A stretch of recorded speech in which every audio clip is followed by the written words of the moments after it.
Gak boleh kurang, berarti bohong. Lebih boleh. Haleluya. Biar ini boleh menjadi iman kita di hadapan Tuhan. Mari kita nyanyikan bersama-sama dengan iman percaya kita. Mari pengakuan kita bersama-sama akui. Apa yang tak pernah dilihat mata, yang tak pernah didengar telinga, yang tak pernah timbul di dalam hati, semua disediakan. Bagi siapa saudara? Bagi yang mengasihi. Sekali lagi kita nyanyikan dengan iman. Apa yang tak pernah dilihat mata, yang tak pernah didengar telinga, yang tak pernah timbul di dalam hati, semua disediakan Tuhan bagi saya dan saudara yang mengasihi Tuhan. Bagi yang mengasihi, boleh yang percaya angkat kedua tanganmu, akui bersama-sama. Allah sanggup melakukan segala perkara. Dulu selamanya kuasanya tidak berubah. Allah sanggup melakukan segala perkara. Dulu sekarang selamanya kuasanya tak berubah. Katakan amin Bapak Ibu Saudara. Katakan yes. Jemaat Tuhan saja katakan. Apa yang tak. Coba toel kanan kiri bilang begini. Apa yang tak didengar telinga? Yeah. Yang tak pernah timbul dalam hati, semua itu disediakan saudara bagi yang mengasihi Tuhan kita. Ayo sama-sama kita katakan dengan iman kita, nyanyikan bersama. Allah sanggup, Allah sanggup melakukan segala perkara. Dulu, sekarang, dan selamanya kuasanya tidak berubah. Allah sanggup melakukan segala perkara. Dulu kuasanya tak berubah. Allah sanggup, Allah sanggup melakukan segala perkara. Dulu kuasanya tak berubah. Allah sanggup, Allah sanggup melakukan segala perkara. Dulu selamanya kuasanya tak berubah. Nyanyikan dengan iman. Dulu sekarang, dulu sekarang, dulu sekarang. Sekali lagi katakan sama-sama. Dulu sekarang, selamanya kuasanya tak berubah. Oh, kami percaya kuasa Tuhan tak pernah berubah. Haleluya. Kesetiaan Tuhan terbukti bagi saya dan saudara. Yang percaya yuk kita sama-sama tepuk tangan dan kepalamu Bapak Saudara. Ayo katakan dengan iman bersama-sama. Tak pernah ku ragu akan kesetiaanmu. Kau pegang hidup sepenuh jiwa, kami yakin dan percaya Tuhan. Sepenuh jiwaku ku yakin dan percaya. Dia yang menuntun langkah hidup saya dan saudara. Mari yang percaya boleh sama-sama angkat kedua tangan, akui sama-sama. Yesus kaulah Raja dalam hidup, berkuasa, berjaya untuk selamanya. Hanya Kau sumber kekuatan, kuasa-Mu tercurah bagiku senantiasa. Denganmu Tuhan, ku kan berjalan dari kemuliaan sampai kemuliaan, selamanya, selamanya. Kau setia bagi kami Tuhan, Kau selalu ada bagi kami Allah Immanuel. Penyertaan-Mu sempurna, ini yang kami yakini di hadapan-Mu. Tak pernah ku ragu akan kesetiaan. Kau pegang hidup kami, yakin dan percaya di hadapan Tuhan. Ku yakin dan percaya Dia yang menuntun langkah hidup saya dan saudara. Oh, Yesus, Kaulah Raja dalam hidupku, berkuasa berjaya untuk selamanya. Hanya Kau Tuhan, sumber kekuatan, kuasa-Mu tercurah bagiku senang. Denganmu ku kan berjalan dari kemuliaan sampai kemuliaan, selamanya, selamanya.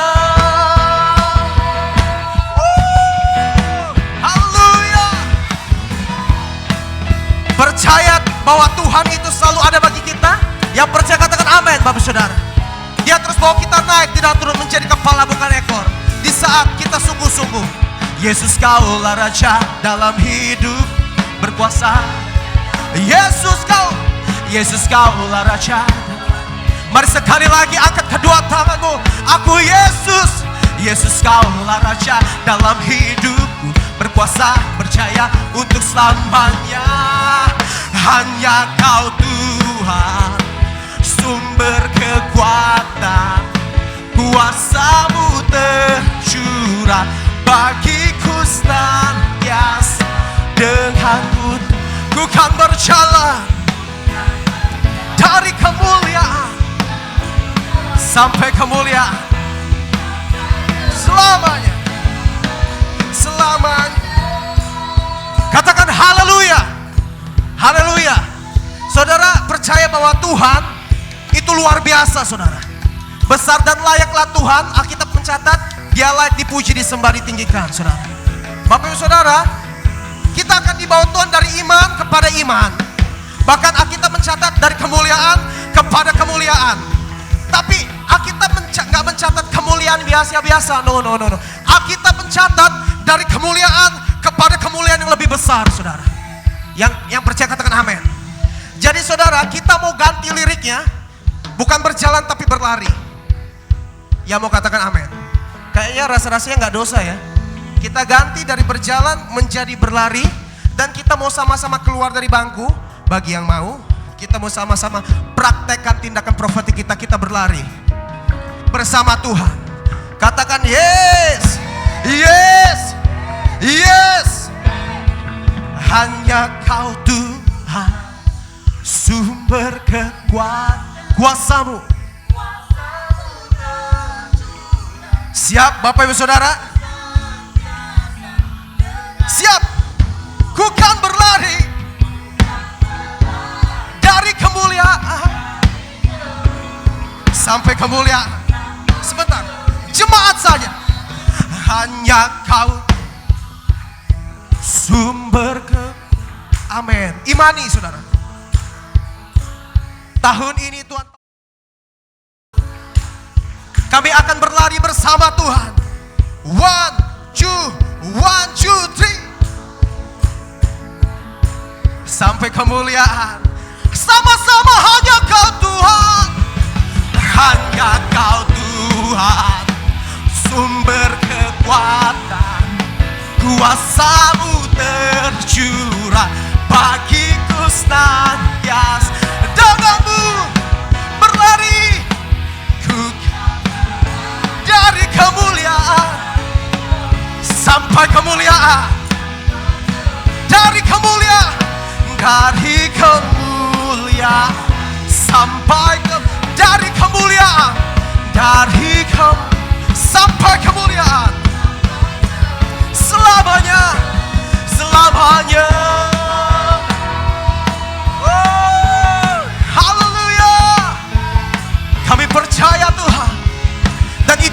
terjadi apa yang kami imani dalam Tuhan.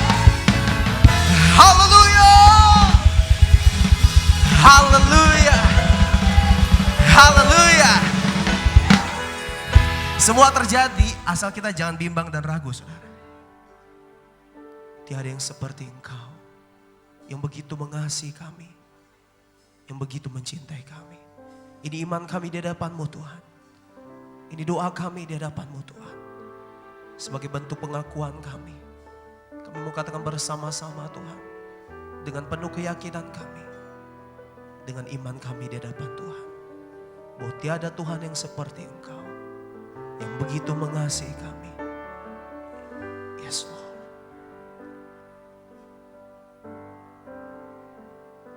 Tiada yang seperti Engkau, begitu mengasihiku. Kau Tuhan sanggup menjawab semua seru doaku. Tiada yang seperti Engkau, begitu mengasihiku. Kau Tuhan sanggup melawan seluruh kehidupan, seluruh kehidupanku. Aku percaya Tuhanku ajaib. Kau turun tangan memulihkanku. Aku percaya Tuhanku dahsyat. Kau turun tangan memberkatiku. Tiada yang seperti Engkau, tiada yang seperti Engkau, begitu mengasihiku. Kami yakin dan percaya Tuhan, Kau sanggup melawat dan menjawab semua seru doa kami. Menjawab semua seru doa. Tiada yang seperti Engkau, begitu mengasihiku. Kau Tuhan sanggup melawan seluruh kehidupanku. Boleh yang percaya sama-sama angkat kedua tangan di hadapan Tuhan. Akui sama-sama. Aku percaya Tuhanku ajaib. Kau turun tangan memulihkanku. Aku percaya Tuhanku dahsyat. Kau turun tangan memberkatiku. Aku percaya Tuhanku ajaib. Kau turun tangan memulihkanku. Aku percaya Tuhanku dahsyat. Kau turun tangan untuk memberkati kehidupan kami Tuhan. Boleh bersama-sama Bapak Ibu Saudara bangkit berdiri dalam hadirat Tuhan. Aku percaya Tuhanku ajaib. Kau turun tangan memulihkanku. Aku percaya Tuhanku dahsyat. Oh, Kau turun tangan memberkati hidup kami. Mari sekali lagi dengan imanmu katakan bersama. Aku percaya Tuhanku ajaib. Kau turun tangan memulihkan. Aku percaya Tuhanku dahsyat, Kau turun tangan melawat seluruh hidup kami, memberkatiku, Kau turun tangan, Kau turun tangan, memberkati, Kau turun tangan, Kau turun tangan, memberkatiku.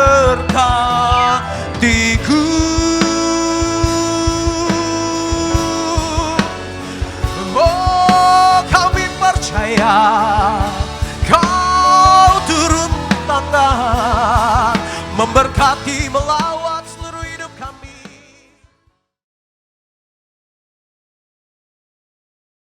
Terima kasih Tuhan. Kami bersyukur buat anugerah-Mu. Terima kasih buat kasih-Mu buat setiap kami.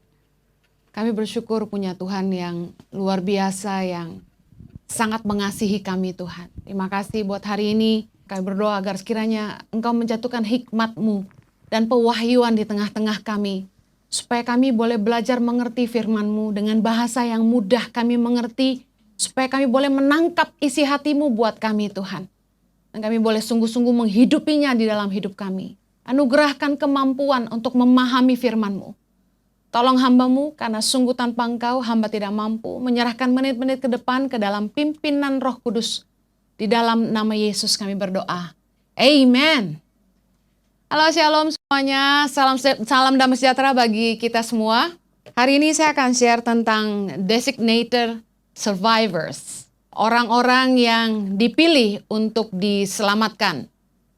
Ketika saya lagi merenungkan firman, tiba-tiba muncul beberapa ayat yang begitu sangat kuat bahwa ternyata ada orang-orang yang memang dipilih untuk diselamatkan. Di dalam firman Tuhan disebut berulang-ulang dua kelompok yang saling beroposisi, kambing dan domba, domba dan serigala, gelap dan terang, lalang dan gandum, anak-anak Allah, anak-anak kerajaan dan anak-anak si jahat, anak-anak terang dan anak-anak kegelapan, yang diselamatkan dan yang akan binasa. Kalau kita baca firman Tuhan, khususnya dalam Perjanjian Baru, berulang-ulang dua kelompok ini diperhadapkan. Saya akan bacakan dalam beberapa ayat. Tolong simak dengan seksama karena akan banyak ayat yang saya bukakan supaya Anda tahu bahwa Ibu Heni nggak ngada-ngada. Ya, ini firman Tuhan. Amsal 16 ayat yang keempat. Saya ingin kita bahas yang pertama. Apakah ada yang memang ditentukan untuk binasa?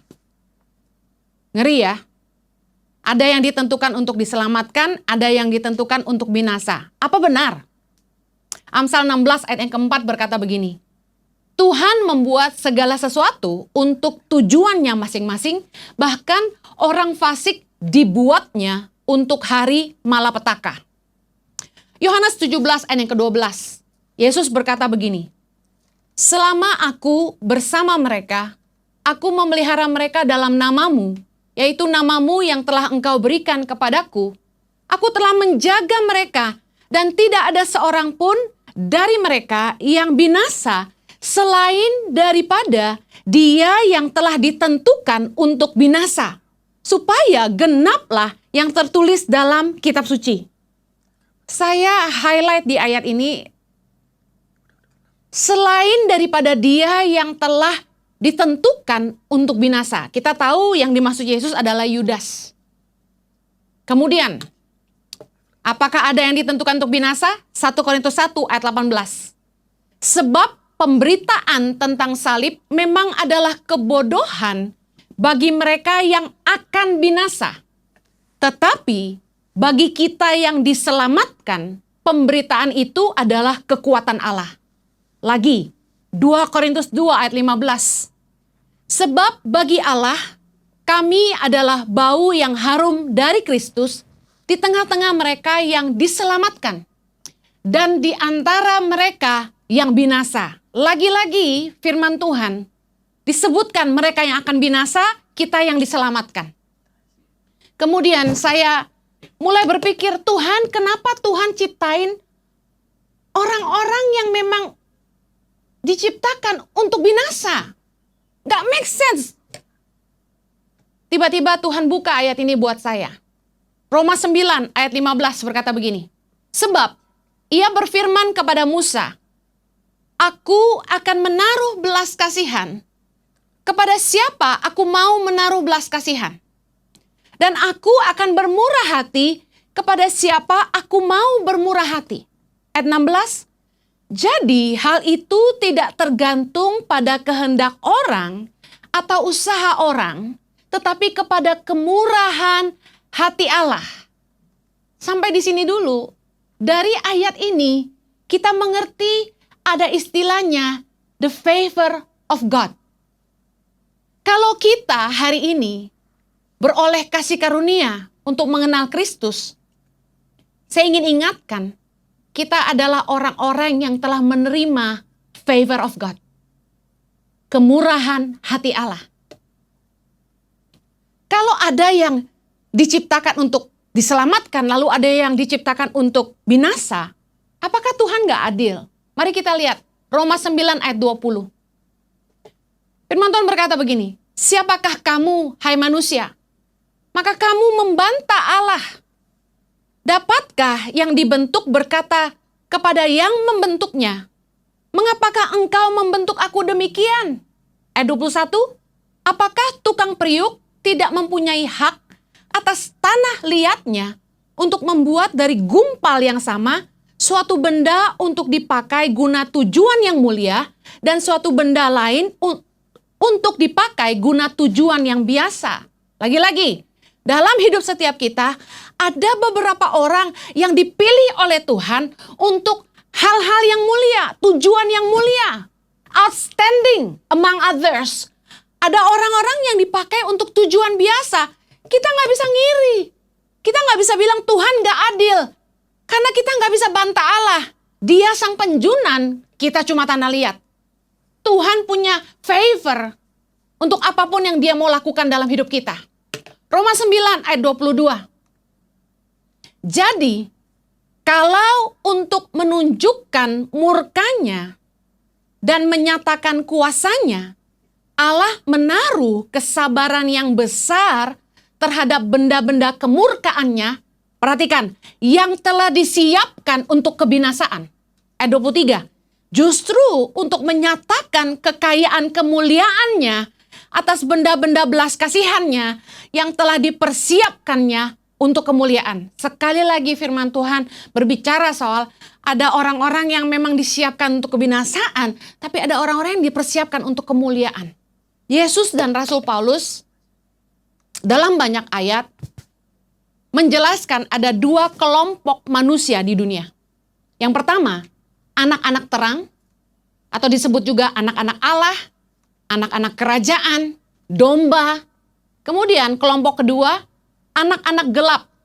Bicara soal anak-anak dunia, anak-anak si jahat, juga disebut serigala dan juga kambing.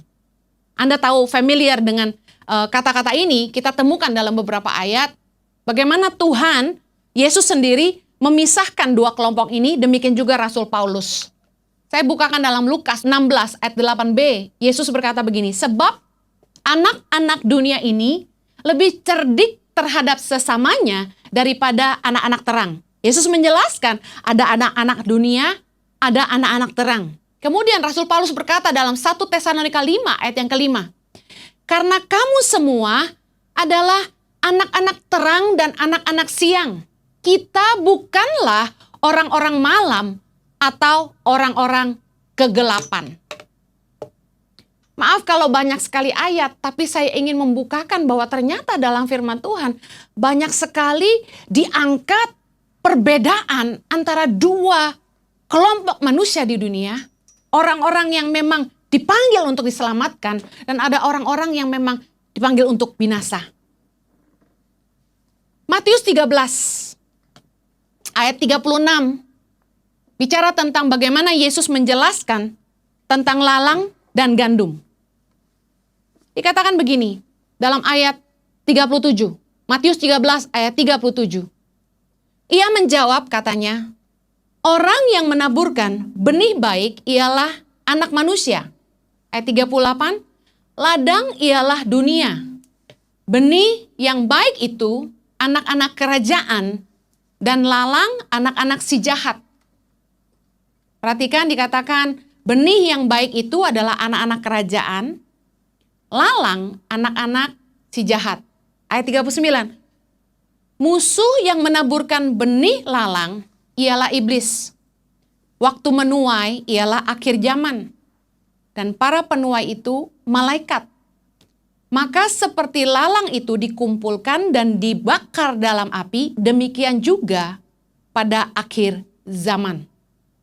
Saya lanjutkan di ayat 41 sampai 43, dikatakan, anak manusia akan menyuruh malaikat-malaikatnya dan mereka akan mengumpulkan segala sesuatu yang menyesatkan dan semua orang yang melakukan kejahatan dari dalam kerajaannya. Ayat 42, semuanya akan dicampakkan ke dalam dapur api. Di sanalah akan terdapat ratapan dan kertakan gigi. Pada waktu itulah orang-orang benar akan bercahaya seperti matahari dalam kerajaan Bapa mereka.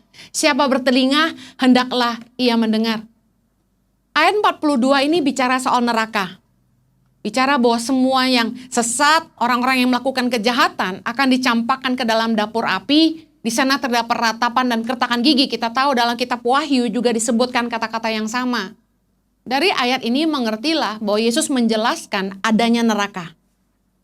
Bukan supaya kita takut, tapi supaya kita mengerti kita tidak boleh main-main dengan kasih karunia yang Tuhan berikan dalam hidup kita. Pernah frustasi nggak sama orang jahat? Pernah ada yang nanya gini ke saya, Kak Heni, kok yang jahat makin kaya? Kok yang mencuri malah dipromosi? Kok yang nipu makin maju? Saya kasih tahu, cerita mereka belum selesai. Jangan frustasi sama orang jahat. Mazmur 37 ayat 1, Daud bilang begini, jangan marah kepada orang yang berbuat jahat. Jangan iri hati kepada orang yang berbuat curang. Kalau Anda lihat orang nyolong malah tambah kaya. Yang gak jujur malah dipromosi. Yang nipu makin maju. Dengar baik. Jangan iri sama mereka. Jangan marah sama orang-orang jahat. Cerita mereka belum selesai. Akan datang waktunya suatu hari nanti, firman Tuhan katakan tadi dalam Matius 13, bahwa di ayat 41, Yesus akan menyuruh malaikat-malaikatnya dan mereka akan mengumpulkan segala sesuatu yang menyesatkan dan semua orang yang melakukan kejahatan dari dalam kerajaannya. 42 itu ujungnya mereka. Orang-orang jahat, orang-orang yang berlaku fasik, orang-orang yang suka mencuri, orang yang suka menipu, yang suka menindas orang lain, ini tempat mereka. Bahwa mereka semua akan dicampakkan ke dalam dapur api. Dengar baik, tapi orang-orang benar akan bercahaya seperti matahari dalam kerajaan Bapa kita. Dalam hidup ini, jangan buang energimu untuk menghancurkan orang jahat. Dalam hidup ini, jangan buang tenagamu untuk melawan kejahatan. Untuk bertengkar dengan orang-orang yang berusaha menipu engkau. Saya ingat kisah Ishak. Bagaimana ketika dia gali sumur. Orang Filistin datang dan rebut itu. Ishak relakan. Dia pergi gali yang lain. Setiap titik yang Ishak gali, Tuhan sertai. Airnya berbual-bual. Direbut lagi oleh orang Filistin. Ishak tidak bertengkar. Ishak berikan. Dalam hidup saya belajar. Jangan ribut sama orang jahat. Kalau orang niat jahat sama kita, kasih aja. Orang-orang yang mencuri data dari kami, wah udah gak terhitung jumlahnya. Curi foto, curi data, ada aja macam-macam gayanya. Satu hari saya kenalan dengan salah satu wanita, masih muda, mungkin umur 20-an. Saya dengar dia menang award dari UN.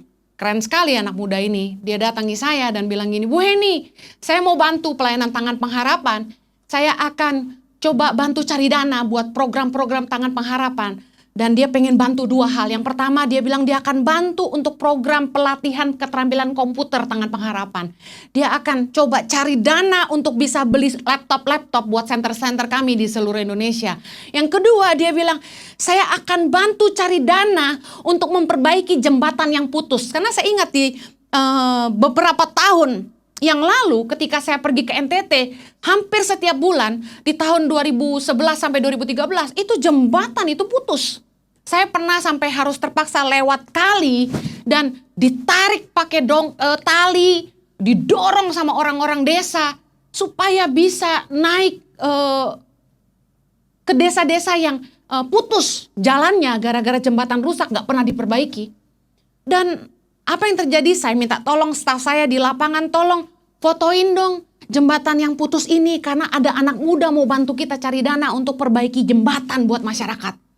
Kemudian kami kirim foto-foto pelatihan komputer kami di seluruh Indonesia supaya ada bukti bahwa Tangan Pengharapan memang punya pelatihan keterampilan komputer di pedalaman-pedalaman Indonesia untuk menolong anak-anak yang tidak mampu. Lalu kami kirim semuanya ke anak perempuan ini. Anak muda ini setelah terima semua data itu dari kami, nggak pernah balik lagi. Nggak pernah kontak kami lagi. Boro-boro cari kami, uang sepeser pun dia nggak pernah kasih. Saya akhirnya mengerti istilahnya ketika Yesus bilang, anak-anak dunia ini lebih cerdik terhadap sesamanya daripada anak-anak terang. Kadang-kadang, maaf, anak-anak Tuhan itu agak polos-polos bodoh. Kita gampang dibodohin orang karena pikiran kita lurus saja. Kita nggak nyangka kalau orang tuh bisa nikung-nikung, bisa punya rencana di atas rencana.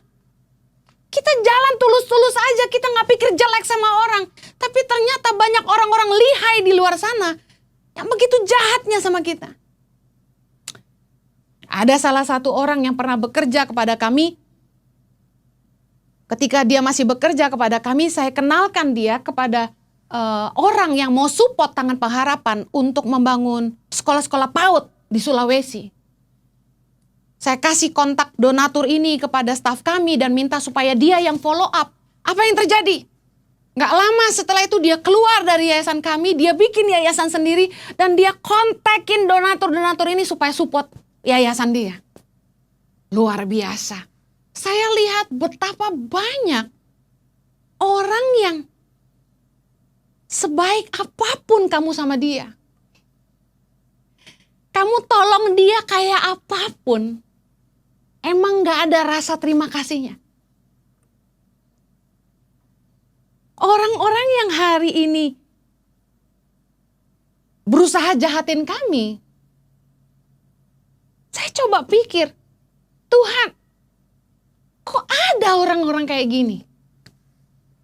Tapi saya mau kasih tahu, saya belajar bahwa begini, jangan marah sama orang jahat, kata firman Tuhan. Jangan kecewa, jangan iri hati sama mereka. Kelihatannya mereka makin maju, wow luar biasa. Sementara kita yang jalannya lurus, jujur, kayaknya kok lama gitu. Kayaknya kok susah banget. Sampai kadang-kadang saya kalau dengar, aduh nih orang nipu-nipu kok dapat duit miliatan ya. Giliran kita yang betul-betul nolong masyarakat, yang kita yang benar-benar nolong anak-anak di pedalaman. Mau bangun sekolah aja kumpulin duit tuh susah banget gitu. Tapi dengar, cerita mereka belum selesai. Jangan buang tenaga kita untuk lawan mereka. 1 Tesalonika 5 ayat 8, apa yang akan jadi ujian bagi kita sebagai anak-anak terang, sebagai anak-anak Allah, sebagai orang-orang yang dipilih untuk diselamatkan.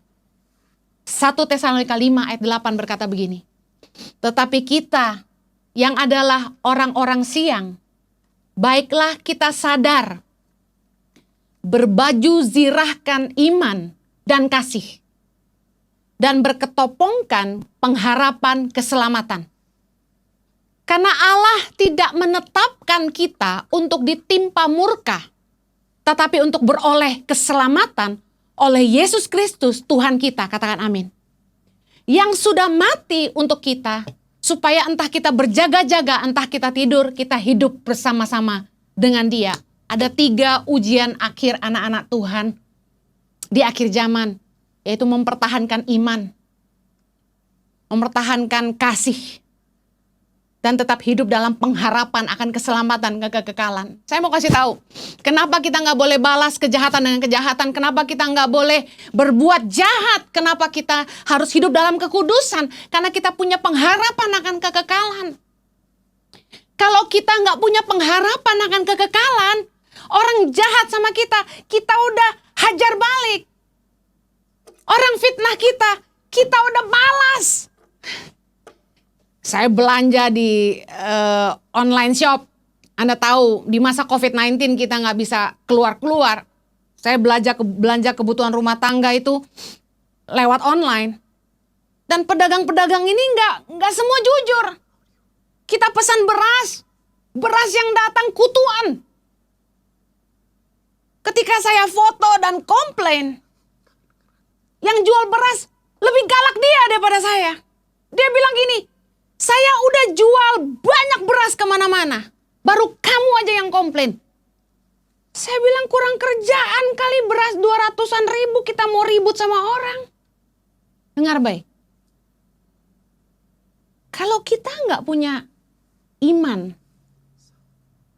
akan kebenaran firman, bahwa kita harus hidup melakukan firman.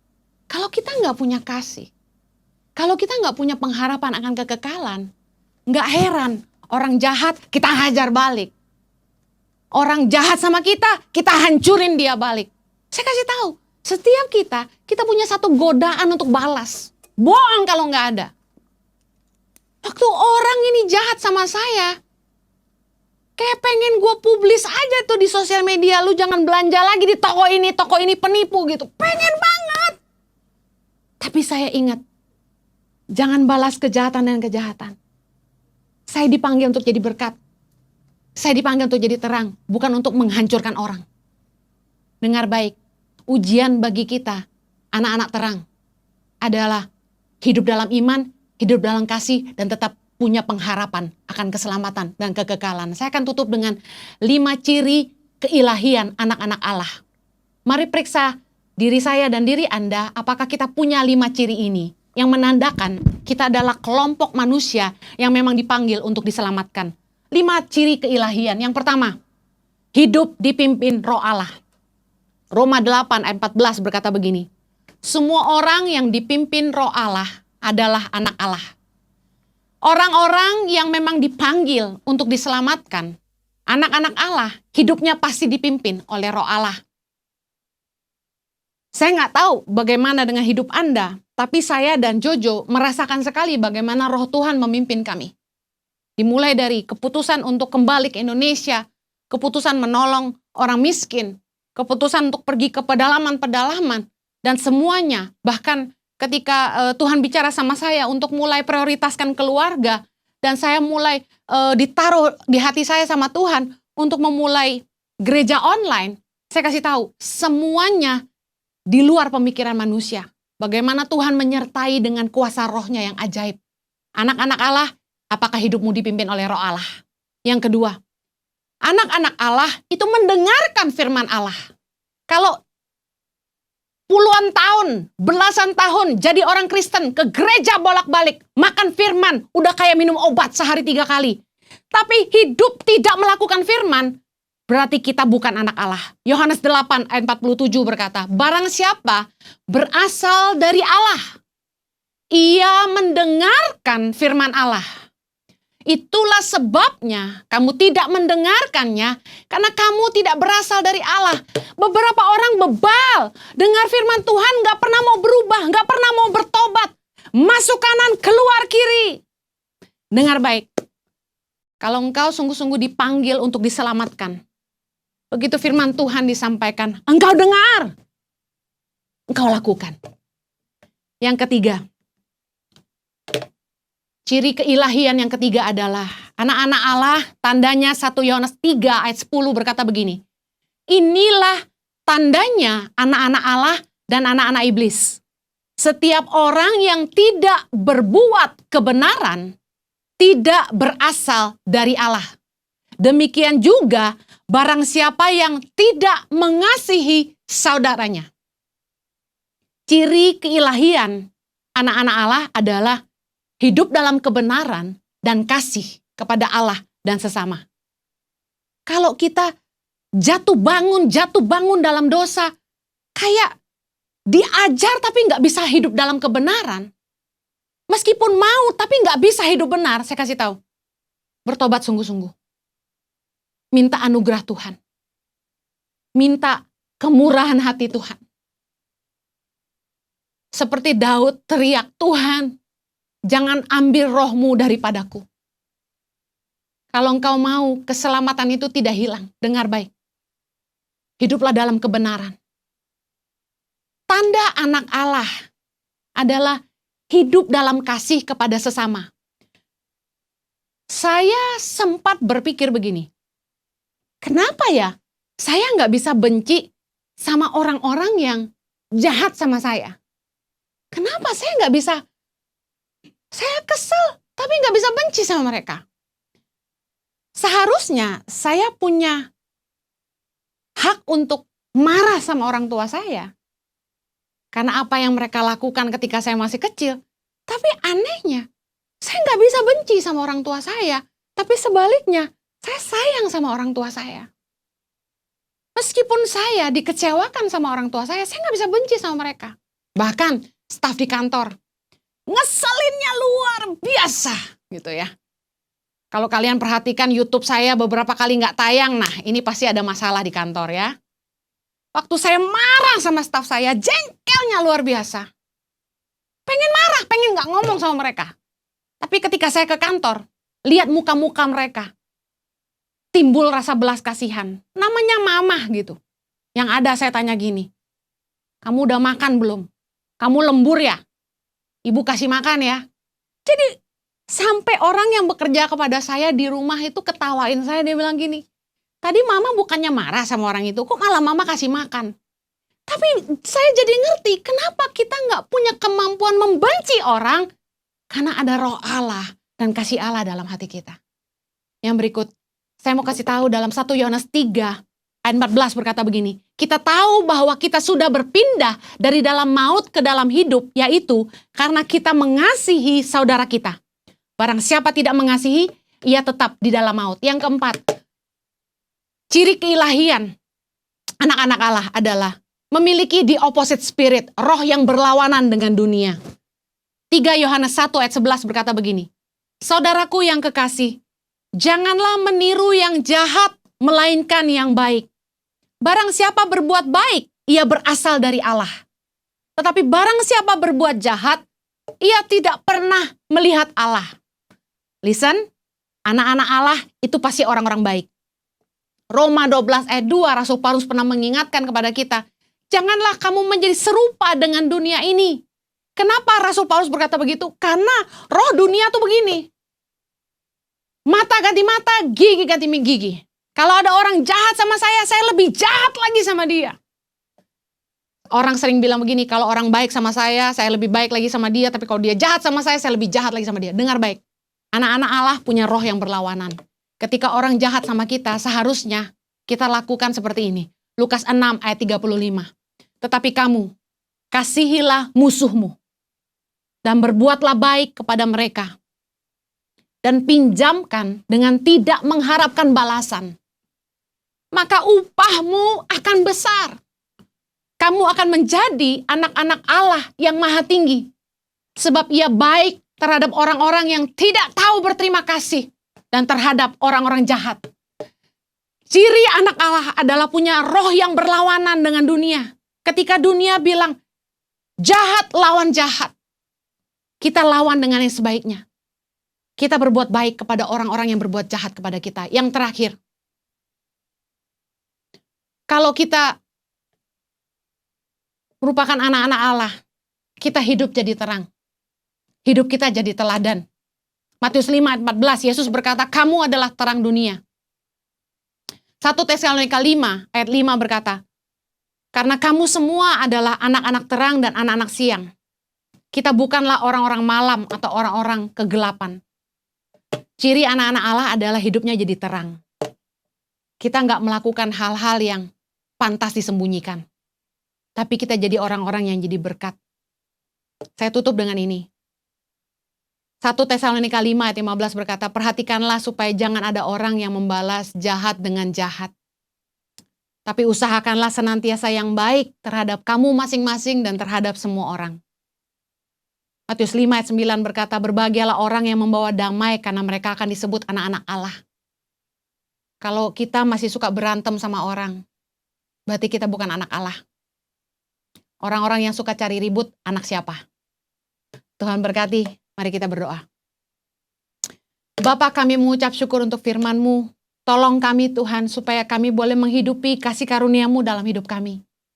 Terima kasih buat kemurahan hati-Mu kalau oleh iman setiap kami boleh dibenarkan dan boleh disebut anak-anak Allah. Terima kasih karena anugerah-Mu kami boleh memanggil Engkau Bapa.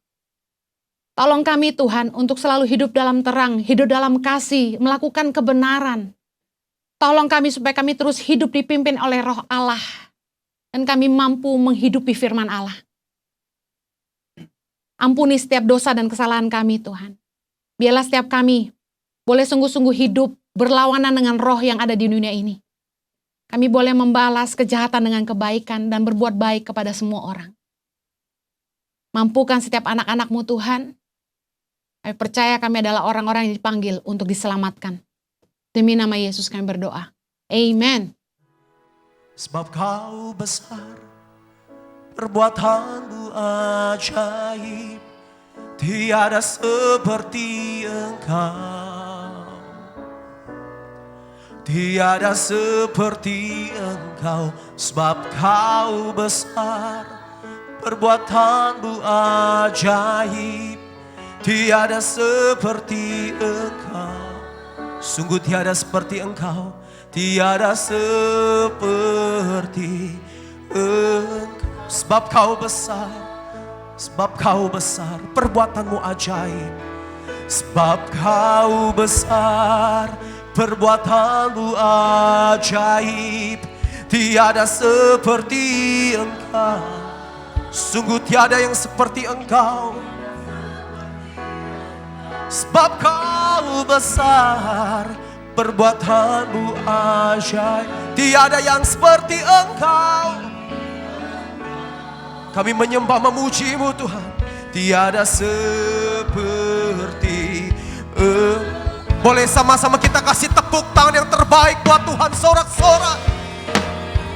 Sebab Kau besar, perbuatan-Mu ajaib, tiada seperti Engkau. Tiada seperti Engkau. Sebab Kau besar, perbuatan-Mu ajaib, tiada seperti Kau. Tiada seperti Engkau Tuhan. Tiada seperti Engkau. Tiada seperti tiada seperti Yesus. Tiada seperti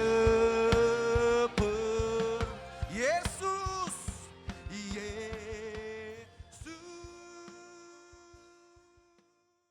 Jemaat yang dikasihi Tuhan, dimanapun engkau berada, sebentar lagi kita akan mengakhiri kebaktian pada hari ini. Dan sebelum kemanapun pergi, biarlah Bapak Ibu selalu ada dalam perlindungan Tuhan. Dan saat ini biarlah menerima berkat yang berkelimpahan dari Bapa Surgawi. Diberkatilah seluruh keluargamu, diberkatilah di dalam kesehatanmu, diberkati dalam usaha dan pekerjaanmu. Dan apapun yang dikerjakan, biarlah Tuhan membuat selalu engkau berhasil.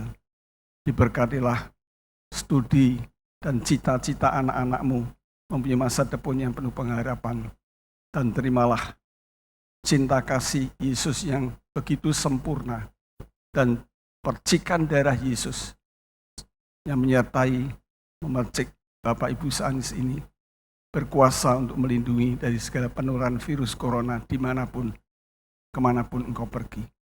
Dan terimalah persekutuan dari Roh Kudus yang selalu memberikan damai sejahtera, kekuatan, dan sukacita mulai dari sekarang sampai selama-lamanya.